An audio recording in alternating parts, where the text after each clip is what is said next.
인류의 조상 아담과 하와는 하나님께 범죄한 후 에덴 동산에서 추방당했습니다. 에덴에서 쫓겨난 그들과 후손된 인류는 먹고 입고 집을 짓고 살기 위하여 땀을 흘려야 했습니다. 해가 지면 집으로 돌아와 쉬었다가 아침이 밝아오면 다시 일했습니다. 그리고 늙고 병들어 죽었습니다. 장구한 세월 동안 인류는 다양한 모습으로 살아보려고 몸부림했지만은 일하고 쉬고 늙고 죽는 인생의 길에서 벗어날 수는 없었던 것입니다. 오늘 읽은 본문은 아브라함의 아내 사라의 죽음에 대한 이야기입니다. 창세기 12장에서 25장까지 계속되는 아브라함의 이야기는 이제 막을 내리려고 합니다. 특히 오늘 본문은 겉으로는 사라의 죽음과 장래에 관한 이야기지만은 아브라함의 생애에 있어서 굉장히 중요한 사건이요 그의 삶에 매듭을 짓는 이야기입니다. 알다시피 창세기 12장에 아브라함은 하나님께 큰 복을 약속받습니다. 아브라함이 받은 복은 크게 두 가지인데 하나는 후손에 대한 것이고 하나는 땅에 대한 것입니다. 알다시피 창세기 22장에서 모리아산 이야기는 후손에 관한 하나님의 언약이 이삭을 번제로 드리는 사건으로 마무리됩니다.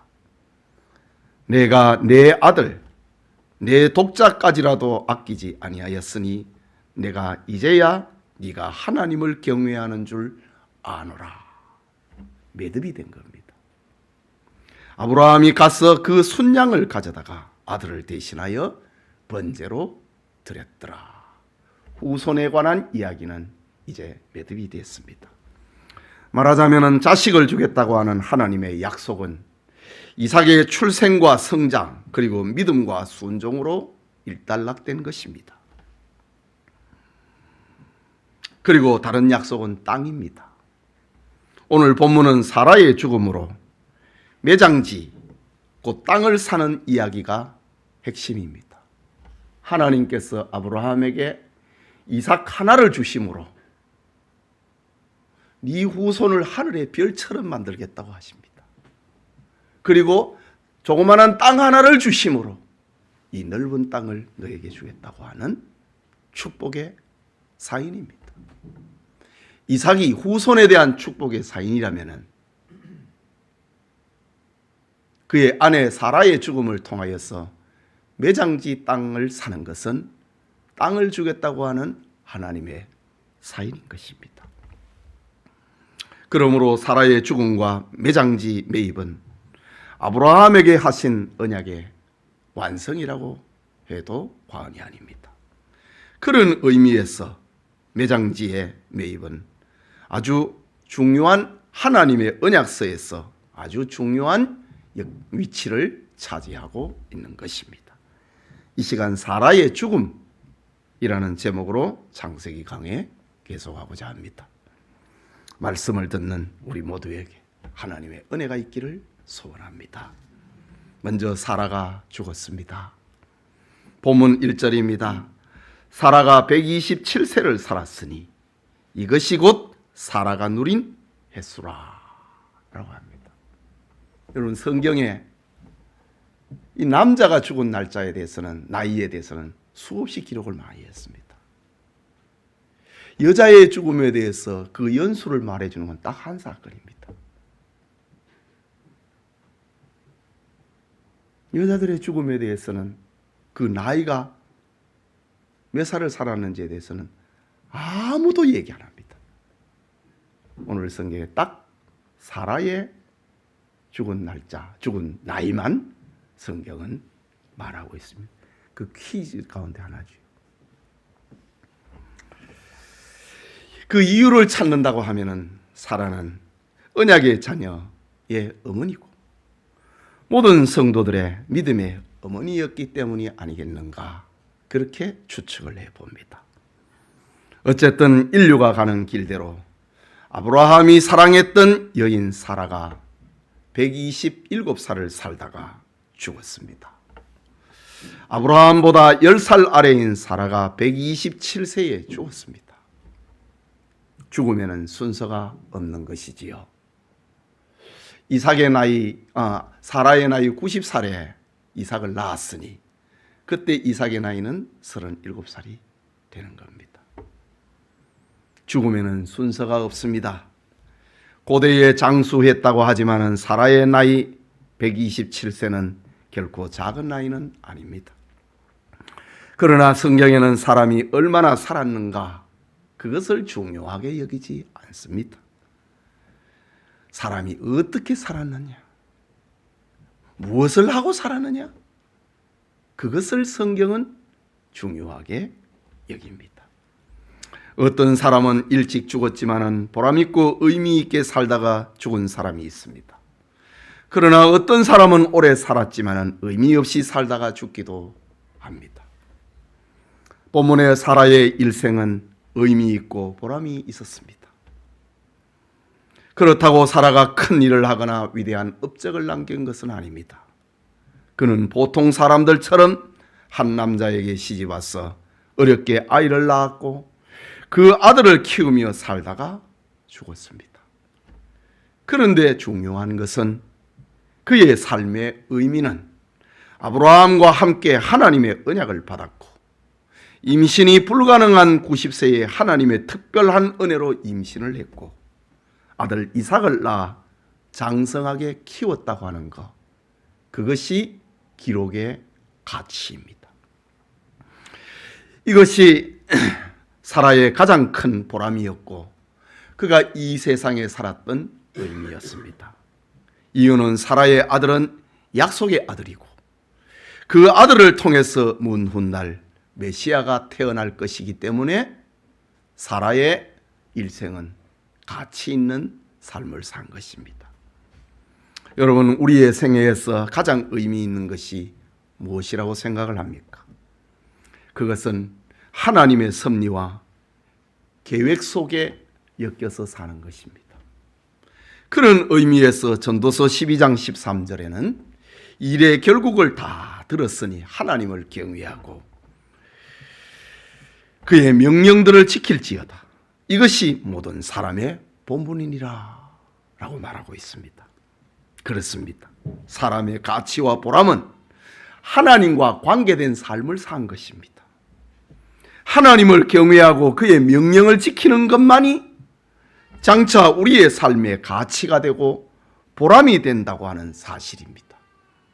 초대교회 집사 스데반을 보십시오. 그는 정결하고 경건한 사람이었습니다.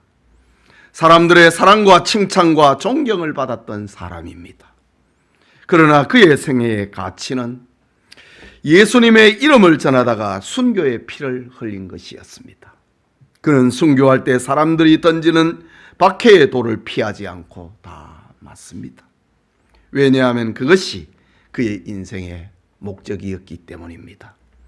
그는 돌을 만지면서도 천사의 얼굴을 하고 있었다고 성경은 그의 죽음에, 그의 생존의 기록의 가치를 그렇게 기록해 두고 있습니다.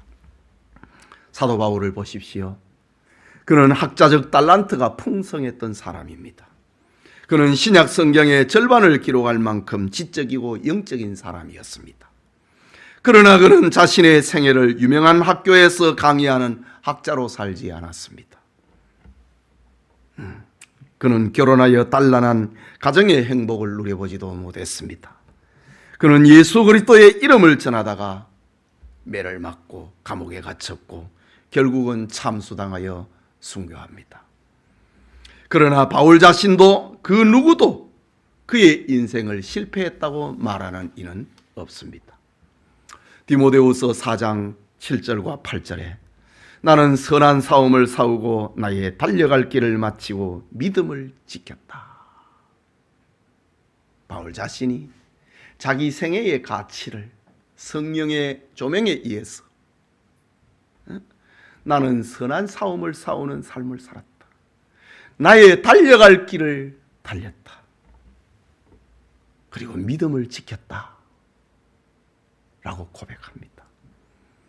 이제후로는 나를 위하여 의의 면류관이 예비되었으므로 주 곧 의로우신 재판장이 그날에 내게 주실 것이며 내게만 아니라 주의 나타나심을 사모하는 모든 자에게도니라. 바울은 자기의 생애를 그렇게 보람있게 가치있게 살았노라고. 하나님과의 관계에서 얽히고 설켜 있는 그 삶을 살았기 때문에 나를 위해서는 의의 면류관이 예비되어 있다고. 나뿐만 아니라 주의 나타나심을 사모하는 모든 자에게도 이 면류관이 예비되었을 것이라고. 자기 생애를 샘플로, 모델로 이렇게 제시하고 있는 바울입니다. 오늘 여러분의 삶의 의미는 무엇이고 삶의 목적은 무엇입니까? 여러분은 무엇을 위해서 세상에 태어났고 무엇을 하다가 죽을 것입니까? 오늘 성경은 아브라함의 아내 사라가 하나님의 언약 안에서 이삭을 낳아 키우며 그 언약을 기다리면서 산 것을 보람으로 그 가치로 기록을 하고 있습니다. 계속해서 본문 2절과 3절을 봅니다. 함께 읽겠습니다. 사라가 가나안 땅 헤브론 곧 기럇 아르바에서 죽음에 아브라함이 들어가서 사라를 위하여 슬퍼하며 애통하다가 라고 합니다. 본문에 사라가 임종을 했던 헤브론이라고 하는 장소가 나옵니다. 헤브론은 아브라함이 갈대아 우르를 떠나서 하나님이 지시하신 땅으로 믿음의 여행을 떠나 도착한 곳입니다. 기근을 당하여 인간적인 판단으로 애굽에 피신하였지만은 하나님의 도움으로 가나안에 다시 돌아와서 양을 치면서 살았던 장소가 헤브론입니다. 조카 롯이 떠나고 난 다음에 하나님이 나타나셔서 너는 눈을 들어 너 있는 곳에서 북쪽과 남쪽 그리고 동쪽과 서쪽을 바라보라. 보이는 땅을 내가 너와 네 자손에게 주리니 영원히 이르리라 라는 말씀을 받고 정착을 했던 곳이 바로 헤브론입니다. 그런 신앙의 추억이 담긴 유서 깊은 도시 헤브론에서 사라가 임종했습니다. 한평생 하나님의 언약을 가슴에 담고 살아온 사라가 죽은 것입니다. 아브라함은 아내 사라의 시체를 바라보면서 애통하며 눈물을 흘렸다고 합니다. 아브라함을 울게 만들었던 죽음은 무엇인가? 인간이 죄를 지음으로 죽음이 왔고 눈물과 절망과 좌절과 어둠의 세계가 오게 되었습니다. 인류는 죄로 인하여서 죽음을 맞이하게 되고 병과 절망과 두려움에 매인 종이 되어버렸습니다. 그러나 죽음이 정복하지 못한 영역이 있는데 바로 예수 그리스도이십니다. 하나님의 아들 예수님은 모든 사람의 죄 때문에 죽으셨고 이 사망의 권세를 깨뜨리기 위하여 부활하셨습니다.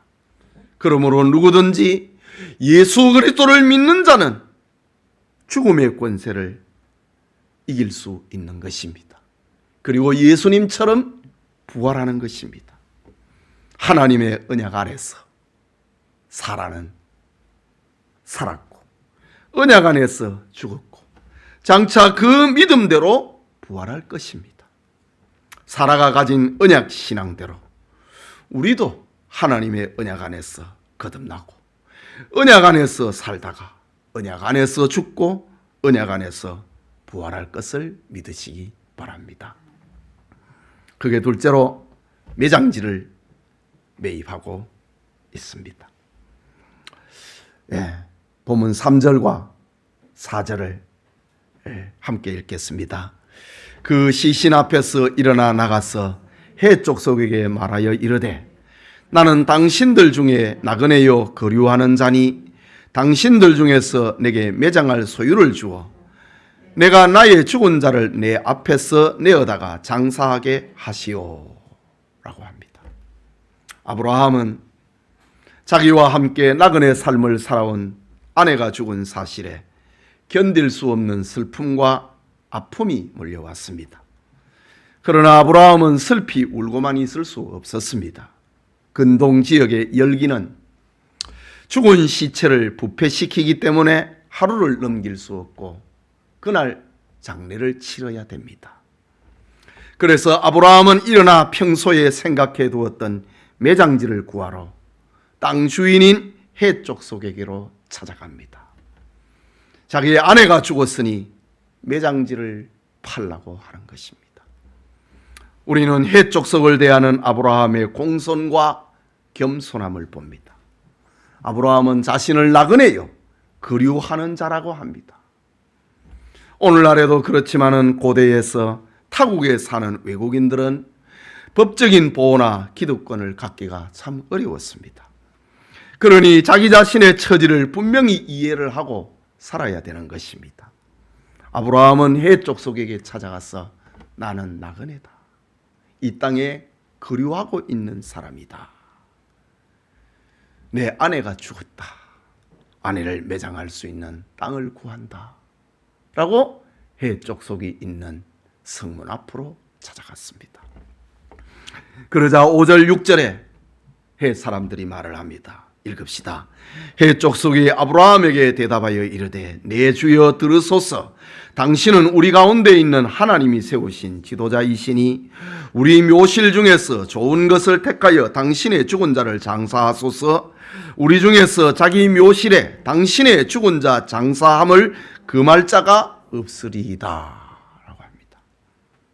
해 사람들은 아브라함에게 내 주여 라고 합니다. 그리고 당신은 우리 가운데 있는 하나님이 세우신 지도자이십니다 라고 합니다.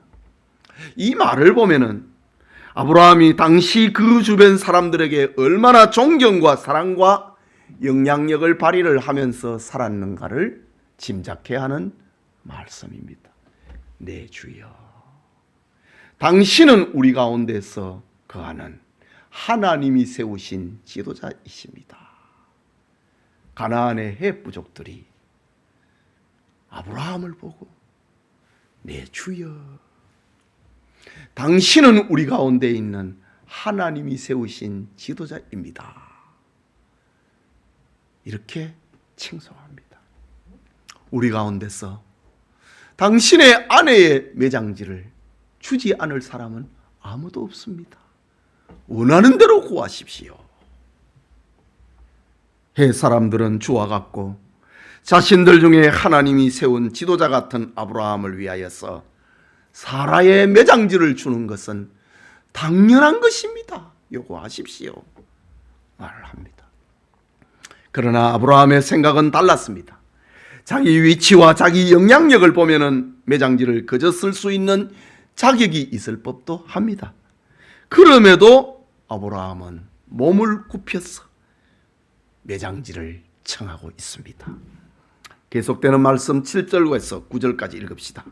아브라함이 일어나 그 땅 주민 해쪽 속을 향하여 몸을 굽히고 그들에게 말하여 이르되 나로 나의 죽은 자를 내 앞에서 내어다가 장사하게 하는 일이 당신들의 뜻일진데 내 말을 듣고 나를 위하여 소알의 아들 에브론에게 구하여 그가 그의 반머리에 있는 그의 막벨라 굴을 내게 주도록 하되 충분한 대가를 받고 그 굴을 내게 주어 당신들 중에서 매장할 소유지가 되게 하기를 원하노라 하매. 아브라함은 해쪽 속을 향하여서 극도의 예를 표합니다. 몸을 굽혔다. 이때 아브라함의 나이가 137입니다. 물론 아브라함은 175을 삽니다. 137살의 나이에 저 해 사람들의 부족들이 머물고 있는 그 지도자들이 머물고 있는 거기에 찾아가서 아브라함이 몸을 다시 굽힙니다. 얼마든지 땅을 그저 가져가라 말을 하고 있는 그들에게 몸을 굽히고 있는 모습, 참 아브라함의 겸손, 아브라함의 덕스러움과 아름다움을 느끼게 해줍니다. 그러면서 자기가 생각하고 있는 매장지가 있다고 합니다. 그것은 에브론 사람의 반머리에 있는 막벨라 굴이라고 말합니다. 여러분, 우리의 많은 문제들 중에도 목이 뻣뻣하고 말을 거칠게 하는 것이 있습니다. 고개만 숙이고 말만 부드럽게 해도 문제가 해결될 일들이 얼마나 많습니까? 우리는 아브라함에게서 그런 자격이 있음에도 불구하고 허리를 굽히고 겸손하게 자기가 마음에 두고 있는 매장지를 요청하고 있는 말씀의 모습에서 우리는 배워야 됩니다. 삶을 배워야 되고 그리스도인의 삶이 어떻게 익어가야 되는가를 우리가 배워야 됩니다. 여러분, 나이가 들면은 주장하려고 그러면 안 됩니다. 오늘 아브라함을 보십시오. 오히려 자기를 낮춥니다. 아브라함이 허리를 숙인다고 누가 아브라함을 얕봅니까? 여러분이 겸손해야 한다고 누가 여러분을 무시를 한단 말입니까?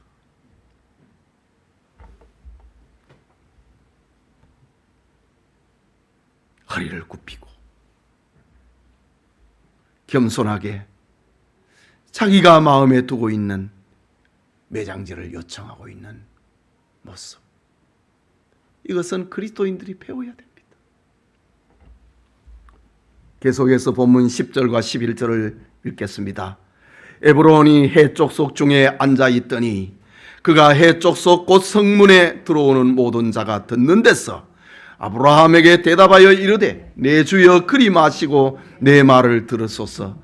내가 그 밭을 당신에게 드리고 그 속의 굴도 내가 당신에게 드리되 내가 내 동족 앞에서 당신에게 드리오니 당신의 죽은 자를 장사하소서라고 합니다.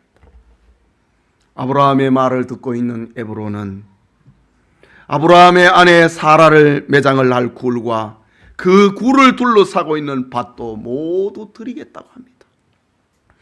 그는 모든 사람들 앞에서 약속을 합니다. 에브론은 무려 3번이나 그냥 그 땅과 굴을 주겠다고 합니다. 그러나 아브라함은 그 땅은 그냥 얻는 것이 아니고 내가 값으로 치르겠다고 합니다. 12절과 13절이지요. 읽읍시다. 아브라함이 이에 그 땅의 백성들 앞에서 몸을 굽히고 그 땅의 백성이 듣는 데서 에브론에게 말하여 이르되 당신이 합당히 여기면 청하건대 내 말을 들으시오. 내가 그 밭값을 당신에게 주리니 당신은 내게서 받으시오. 내가 나의 죽은 자를 거기 장사하겠노라. 헷 사람들과 땅주인 에브론이 그 땅을 그냥 주겠다고 하는데 아브라함은 굳이 그 땅을 사려고 합니다. 이유가 무엇일까요? 아브라함이 왜 그 땅을 돈을 주고 사려고 할까? 우리는 2가지로 해석할 수 있습니다. 하나는 가나안 땅에서 아브라함은 절대로 염치 없는 행동은 하지 않겠다는 겁니다. 이것은 크리스찬의 삶에서 아주 중요한 덕목입니다. 사실 예수님을 믿게 된 것은 공짜입니다. 이것은 그 은혜가 너무 크기 때문에 우리의 노력이나 공로로는 받을 수 없습니다. 그러니 그저 받는 것입니다. 나의 힘과 노력으로는 살 수 있는 것이 아니기 때문에 그냥 받는 것입니다. 그러나 그 은혜를 받은 사람은 공짜로 살면 안 됩니다. 크리스찬은 남에게 도움을 받는 사람이 아니라 남에게 짐을 대신 짊어져 주는 사람이 되어야 됩니다. 그러니 내가 준비해야 되고 내가 열심히 살아야 되고 내가 땀을 흘려서 일해야 됩니다. 이 일을 위하여서 하나님은 우리에게 지혜도 주셨고 건강도 주셨고 창의력도 주셨습니다. 그런데 노력도 하지 않고 고생도 하지 않으려고 하면은 그 삶은 하나님께 영광되지 못하고 가난에서도 벗어날 수 없습니다. 바울이 데살로니가 교회에 했던 말이 있지요. 일하기 싫으면 먹지 말라 이거지요. 일하기 싫어한 사람은 하나님의 영광이 안 된다는 겁니다. 남의 짐을 짊어져 줘야지 왜 남의 짐이 되느냐? 이 말입니다. 우리는 예수님을 믿기 때문에 더 노력해야 되고, 예수님을 믿기 때문에 더 고생해야 되고, 예수님을 믿기 때문에 더 땀을 흘려야 하는 것입니다. 우리는 매장지를 구하고 있는 아브라함의 태도에서 이것을 배우게 됩니다. 내 아내 사라를 장사하는데 나는 그 땅을 그냥 얻을 수 없다는 겁니다. 나는 값을 지불하고 싶다고 합니다. 그러나 아브라함이 그 땅을 값을 지불하고 사려고 한 것은 이런 도덕적인 이유보다 더 중요한 이유가 있었습니다. 그것은 그 땅은 하나님이 약속하신 땅이기 때문입니다. 아브라함이 하고자 하는 것은 해쪽 속에서 약속의 땅을 사고 약속의 땅을 만드는 일이었습니다. 만일 헷사람 에브론이 그 땅을 아브라함에게 그냥 주었다고 한번 생각을 해보십시오. 아브라함과 헷사람 에브론, 아브라함의 후손과 그 에브론의 후손들이 세월이 지나고 난 다음에는 어떻게 될 것 같습니까? 훗날 그 땅의 소유권과 기득권에 문제가 생기지 않겠습니까? 우리가 준 땅이라고 말입니다. 저 나그네를 위하여서 우리가 준 땅이라고 말하지 않겠습니까?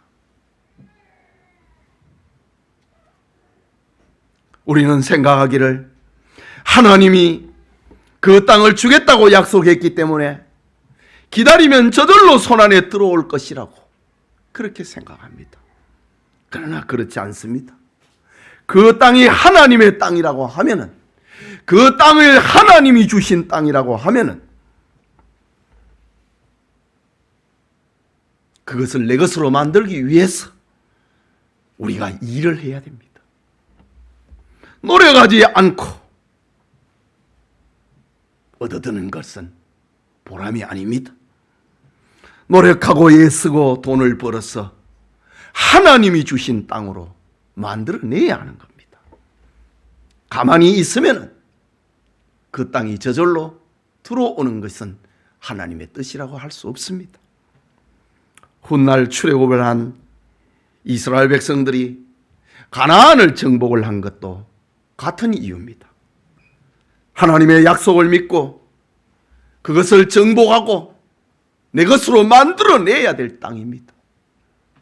아브라함은 비록 매장지라고 하는 이름으로 그 땅을 사지만은 하나님의 약속의 땅이고 축복의 땅으로 만들고 싶었던 것입니다. 그것이 바로 뜻이 하늘에서 이루어진 것처럼 땅에서도 이루어지는 겁니다. 하나님이 약속했다고 하면 내가 그것을 사서 누구도 소유권을 주장할 수 없는 그런 땅으로 만들어내야 된다는 겁니다. 사람은 누구나 죽을 때에 고향에 자신의 뼈를 묻고 싶어 합니다. 그러나 아브라함은 사라의 시체를 들고 갈대아 우르로 가지 않습니다. 왜냐하면 더 나은 본향인 축복의 땅이 있기 때문입니다. 비록 외국 땅이지만은 헤브론은 하나님이 약속하신 땅이기 때문에 그곳에서 죽어 매장돼야 된다고 하는 것이었습니다. 그래서 아브라함은 값을 지불하고 땅을 사려고 했던 것입니다. 이삭을 통하여 하늘의 별처럼 많은 자식을 주겠다고 하나님이 약속하셨으니 내가 내 아내 사라의 죽음을 통하여 매장지를 삼을 통하여서 이 땅을, 가나안 전체를 하나님이 기업으로 주겠다고 하는, 그것을 믿는다고 하는 그런 언약적인 신앙에서 굳이 그 땅을 값으로 샀던 것입니다. 이것이 믿음입니다. 믿음에는 땀과 눈물이 있고 믿음에는 개척과 헌신이 필요로 합니다. 사라를 매장하기 위하여서 매입한 이 막벨라 굴에 아브라함도 묻히고 그의 아들 야곱 이삭도 묻히고 그의 아들 야곱도 이 굴에 장사됩니다. 변함이 없는, 수많은 세월이 지나도 변함이 없는 아브라함의 땅으로 만들어버린 것입니다. 그래서 아브라함은 그 땅을 삽니다. 공짜로 주겠다고 해도 거절을 하고 굳이 그 값을 지불하고 땅을 사겠다고 합니다. 계속해서 14절에서 18절의 말씀이 계속됩니다. 읽읍시다. 에브론이 아브라함에게 대답하여 이르되 내 주여 내 말을 들으소서. 땅값은 은 400세겔이나 그것이 나와 당신 사이에 무슨 문제가 되리이까? 당신의 죽은 자를 장사하소서. 아브라함이 에브론의 말을 따라 있는 데서 말한 대로 상인이 통용하는 은 400세겔을 달아 에브론에게 주었더니 마므레 앞 막벨라에 있는 에브론의 밭 곧 그 밭과 거기에 속한 굴과 그 밭과 그 주위에 둘린 모든 나무가 성문에 들어온 모든 해 족속이 보는 데서 아브라함의 소유로 확정된지라. 그야말로 공증까지 받았다는 겁니다. 헷사람 에브론은 또다시 그저 가져가시오. 당신하고 나 사이에 무슨 거래를 하자고 하십니까? 그럼에도 아브라함은 아니다.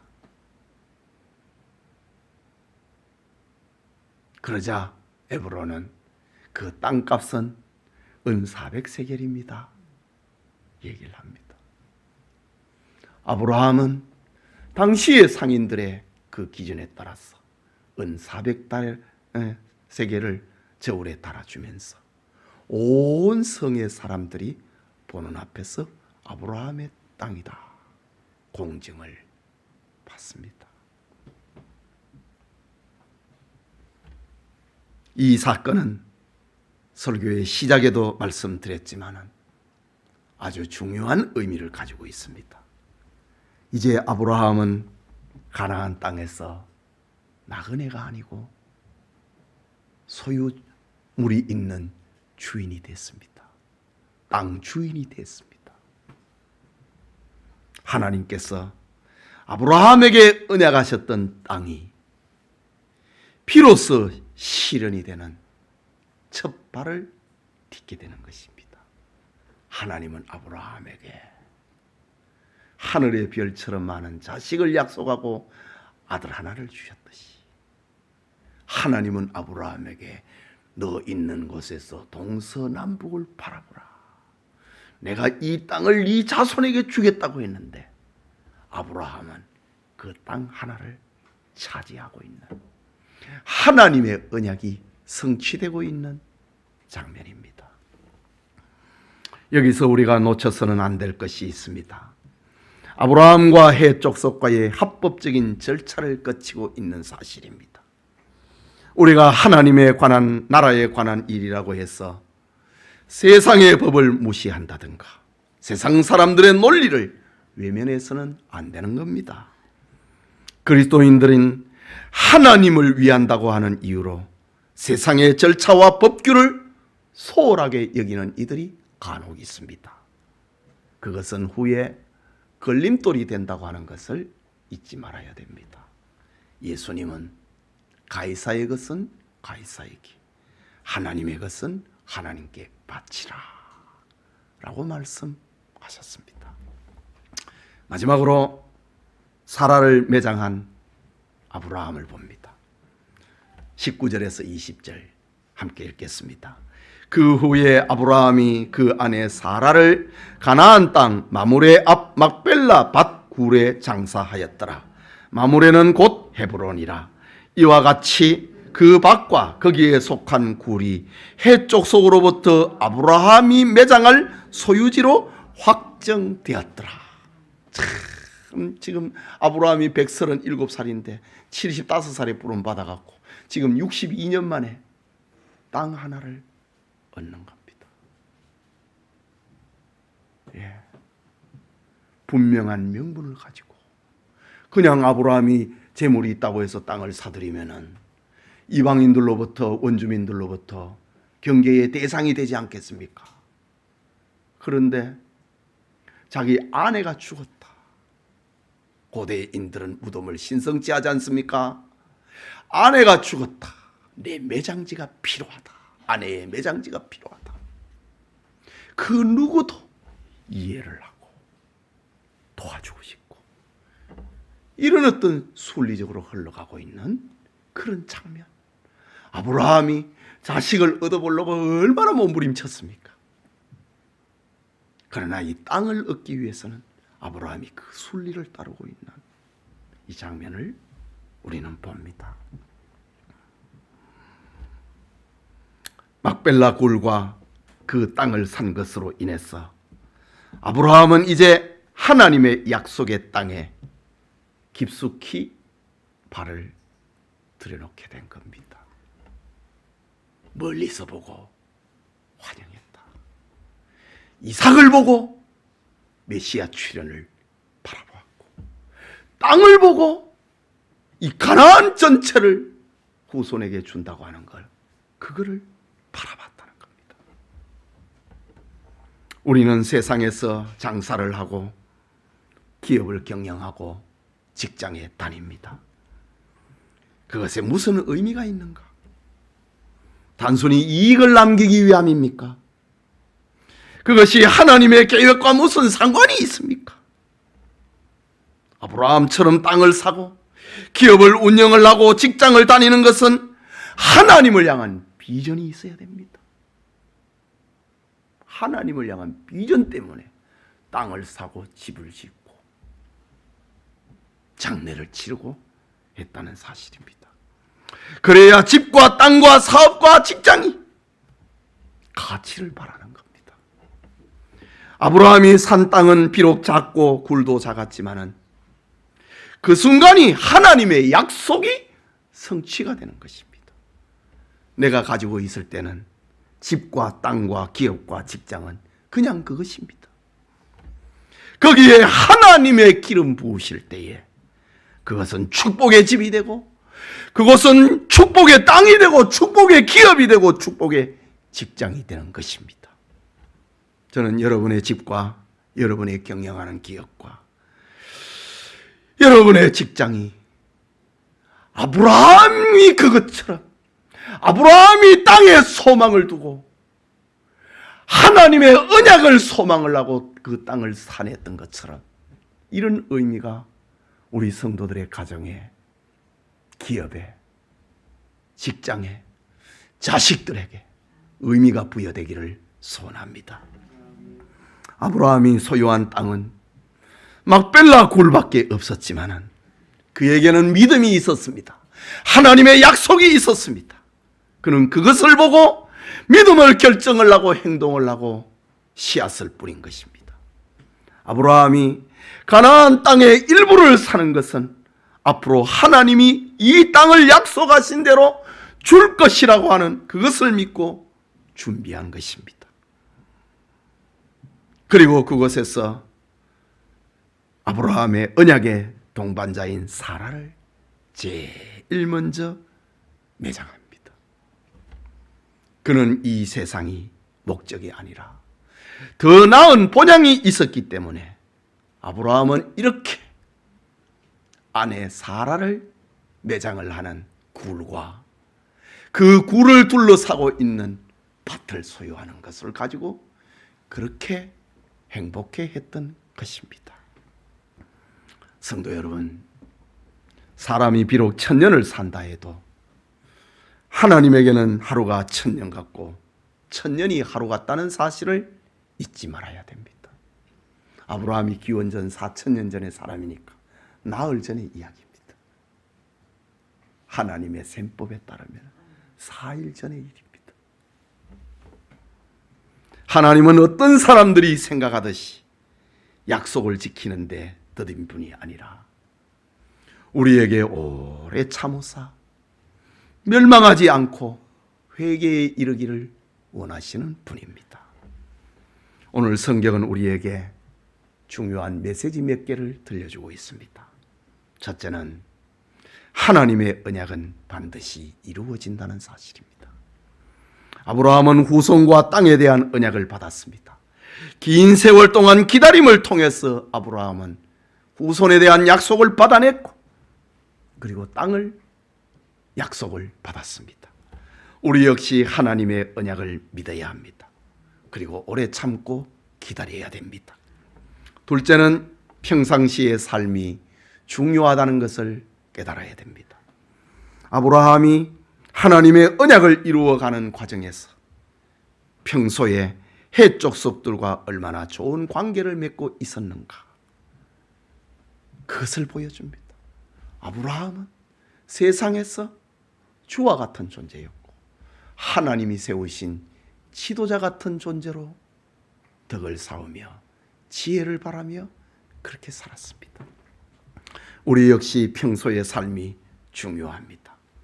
씨앗을 뿌리는 심정으로 하루하루를 살아야 됩니다. 여러분이 있는 회사에서, 일터에서 하나님이 세우신 지도자, 세상의 사람들이 내 주여 그렇게 존경받고 그렇게 사랑받는 우리 교우들이 되기를 바랍니다. 또 하나는 정당한 절차가 중요하다는 겁니다. 아브라함은 땅을 얻을 목적으로 그 절차를 소홀히 여기지 않았습니다. 그는 합법적인 절차가 그 과정을 통해서 땅을 소유했습니다. 목적이 선하다고 절차를 무시하면 안 되는 겁니다. 하나님의 나라는 그 정당한 절차가 목적을 더욱 빛나게 만든다는 사실을 보여줍니다. 성령님께서 은혜를 주셔서 막벨라굴을 사서 매장지를 삼은 아브라함의 믿음을 우리에게도 주기를 소원합니다. 이 땅에서 하나님의 언약을 믿으며 나그네로 영원한 하나님의 나라를 소망하며 살아갔던 아브라함의 흥분과 아브라함의 축복과 아브라함의 감격이 우리에게도 함께하기를 소원합니다. 우리 같이 기도합시다. 신앙생활이라고 하는 것은 이런 것입니다.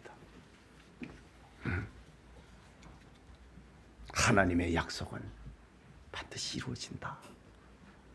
그거를 믿고 끝까지 살아간다. 평소의 삶은 중요한 것이다. 어느 날 갑자기 우리가 성자가 되고 어느 날 갑자기 우리는 존경받는 사람이 되는 것이 아닙니다. 하늘에 미라를 뿌리는 농부의 마음으로 우리는 세상에서 신뢰를 쌓아야 되고 하나님을 믿는 사람으로 더 열심히 일하고 겸손해야 됩니다. 목적이 중요하다면 그 절차도 소중한 것입니다. 하나님의 나라는 그 절차를 통하여서 목적을 더욱 아름답게 만들고 있습니다. 아브라함이 그의 언약의 동반자였던 하나님의 약속을 저 에베소에 보면은 하나님의 언약을 같이 받은 자라 부부를 그렇게 말을 하고 있습니다. 하나님의 언약의 동반자를 장사 지내면서 다시 한번 아브라함의 신앙을 그의 삶을 통해서 보여주고 있는 장면입니다. 하나님의 약속이 다 이루어진다는 겁니다. 말씀을 생각하고 여러분에게도 하나님의 뜻이 하늘에서처럼 땅에서도 이루어지기를 위해서 기도하십시오. 우리는 이 일을 위해서 부름받았습니다. 아브라함만이 아니라 우리도 이 일을 위하여서 부름받았습니다. 그래서 예수님이 너희는 이렇게 기도해라. 하나님의 뜻이 하늘에서처럼 땅에서도 이루어지기를. 바로 이겁니다. 우리 같이 기도합시다.